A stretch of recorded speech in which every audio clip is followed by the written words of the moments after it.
Membicarakan rezeki seringkali kita terjebak pada pemikiran tentang kerja keras semata. Namun, dalam ajaran Buddha, rezeki bukan hanya soal angka di rekening, melainkan akumulasi dari energi positif yang kita tanam. Mengapa rezeki terasa menjauh? Banyak orang merasa telah bekerja siang dan malam, namun kondisi finansial tetap jalan di tempat atau bahkan merosot. Kehidupan ekonomi seseorang sangat dipengaruhi oleh hukum karma sebab akibat. Rezeki dianggap sebagai buah dari kebajikan masa lalu dan masa sekarang. Jika rezeki terasa sulit datang, mungkin ada sumbatan dalam perilaku atau pola pikir yang tanpa sadar kita pelihara. Dalam Mangala Sutta, Sang Buddha menjelaskan bahwa berkah utama bukan datang dari keberuntungan buta, melainkan dari tindakan nyata. Kekayaan dianggap sebagai sarana untuk melakukan kebajikan lebih lanjut, bukan tujuan akhir. Ketika seseorang melakukan perbuatan yang melanggar nilai-nilai moral, ia secara otomatis sedang menghancurkan benih-benih kemakmurannya sendiri. Inilah perbuatan yang menyebabkan rezeki menjauh. Dalam Sigalopada Sutta terdapat beberapa kebiasaan buruk yang menjadi lubang bocor bagi rezeki seseorang. 1. Kikir dan enggan berderma. Ini adalah penghambat utama. Dalam hukum tabur tuai, tangan yang tertutup tidak akan bisa menerima sesuatu yang baru. Kekikiran menciptakan energi kekurangan dalam batin yang justru menjauhkan kelimpahan.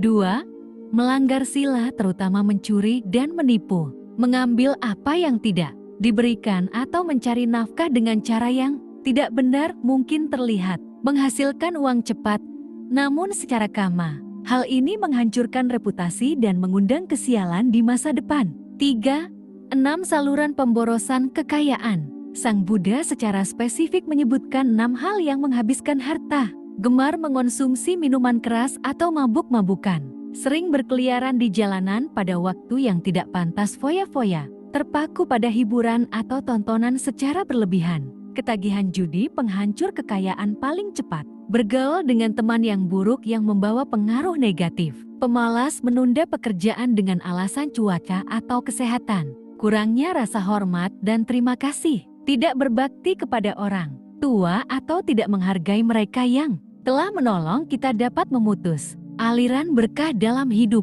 Rezeki dalam ajaran Buddha bukan sekadar takdir yang tidak bisa diubah, melainkan hasil dari pengelolaan batin dan tindakan nyata. Perbuatan buruk, kekikiran, dan gaya hidup yang tidak terkontrol adalah magnet negatif yang menjauhkan kemakmuran. Dengan menjalankan pola hidup yang bermoral, rajin, dan murah hati, seseorang sebenarnya sedang membuka pintu bagi rezeki untuk datang secara alami dan bertahan lama. Kekayaan sejati bermula dari hati yang kaya. Jika kita ingin mengubah nasib, ubahlah kebiasaan dan perbanyaklah memberi. Beberapa praktik sederhana yang dipercaya dapat membuka pintu kebajikan dan memperlancar rezeki. 1. Praktik dana. Ini adalah fondasi utama. Dana tidak selalu berarti uang besar. Esensinya adalah melepas keterikatan. Dana pagi. Biasakan menyisihkan sedikit uang atau makanan setiap pagi, misalnya ke kotak dana atau memberi makan hewan liar. Sebelum memulai aktivitas, berbagi kebahagiaan, memberikan senyuman, bantuan tenaga, atau apresiasi tulus kepada rekan kerja juga merupakan bentuk dana yang menanam benih karma baik. 2. Menjaga sila moralitas dalam bekerja. Keberuntungan seringkali terhambat oleh energi negatif dari cara kita mendapatkan uang. Mata pencaharian benar. Pastikan cara Anda mencari nafkah tidak merugikan makhluk lain. Kejujuran. Integritas dalam bisnis menciptakan magnet kepercayaan yang secara alami akan mendatangkan rezeki berkelanjutan. 3. Melakukan patidana pelimpahan jasa. Setiap malam sebelum tidur, setelah melakukan perbuatan baik atau meditasi, limpahkanlah jasa kebajikan Anda. Ucapkan dalam hati, semoga jasa kebajikan yang saya lakukan hari ini dapat menjadi sebab kebahagiaan bagi semua makhluk, termasuk para leluhur. 4. Meditasi meta cinta kasih. Hati yang penuh kebencian atau kekhawatiran cenderung tertutup dari peluang. Luangkan 5-10 menit untuk memancarkan cinta kasih ke diri sendiri dan semua makhluk. Pikiran menjadi lebih jernih dan tenang. sehingga Anda bisa melihat peluang bisnis atau kerja yang sebelumnya tidak terlihat karena tertutup stres. 5.